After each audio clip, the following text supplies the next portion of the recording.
ಮಧ್ಯಪ್ರಾಚ್ಯ ಸಂಘರ್ಷದ ಪರಿಣಾಮವಾಗಿ ಜಾಗತಿಕ ಕಚ್ಚಾ ತೈಲ ಬೆಲೆಗಳು ಏರುತ್ತಿದ್ದರೂ ಭಾರತವು ಬೆಲೆ ಏರಿಕೆಗೆ ಮುಂದಾಗಿರಲಿಲ್ಲ.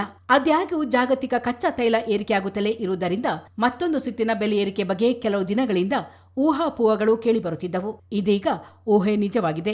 ಒತ್ತಡದ ಮಧ್ಯೆ ಶುಕ್ರವಾರ ಪೆಟ್ರೋಲ್ ಮತ್ತು ಡೀಸೆಲ್ ಬೆಲೆಗಳನ್ನು ಲೀಟರಿಗೆ ₹3 ಹೆಚ್ಚಿಸಲಾಗಿದೆ ಎಂದು ಪಿಐಟಿ ವರದಿ ಮಾಡಿದೆ. ಪರಿಷ್ಕರಣೆಯ ನಂತರ ದೆಹಲಿಯಲ್ಲಿ ಪೆಟ್ರೋಲ್ ಬೆಲೆ ಪ್ರತಿ ಲೀಟರಿಗೆ ₹94.77ಗಳಿಂದ ₹97.77ಗಳಿಗೆ ಏರಿದೆ.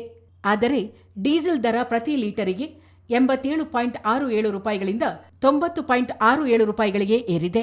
ಮಹಾನಗರಗಳಲ್ಲಿ ಡೀಸೆಲ್ ಬೆಲೆಯು ತೀವ್ರವಾಗಿ ಏರಿಕೆಯಾಗಿದ್ದು, ಕೋಲ್ಕತ್ತಾದಲ್ಲಿ ಲೀಟರ್ಗೆ $95.13, ಮುಂಬೈನಲ್ಲಿ $93.14 ಮತ್ತು ಚೆನ್ನೈನಲ್ಲಿ $95.25ಗಳಿಗೆ ಏರಿದೆ.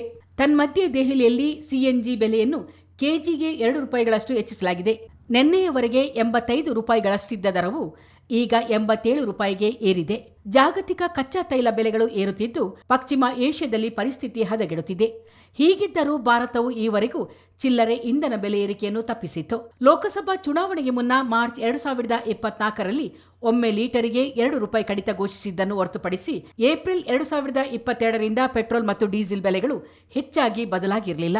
ಇಂಧನ ಬೆಲೆ ಏರಿಕೆ ಬಗ್ಗೆ ಊಹಾಪೋಹಗಳು ಹರಡುತ್ತಿದ್ದಂತೆ ಹಲವಾರು ರಾಜ್ಯಗಳ ಪೆಟ್ರೋಲ್ ಬಂಕ್ಗಳಲ್ಲಿ ಭಾರೀ ಜನದಟ್ಟಣೆ ಕಂಡುಬಂದಿತ್ತು.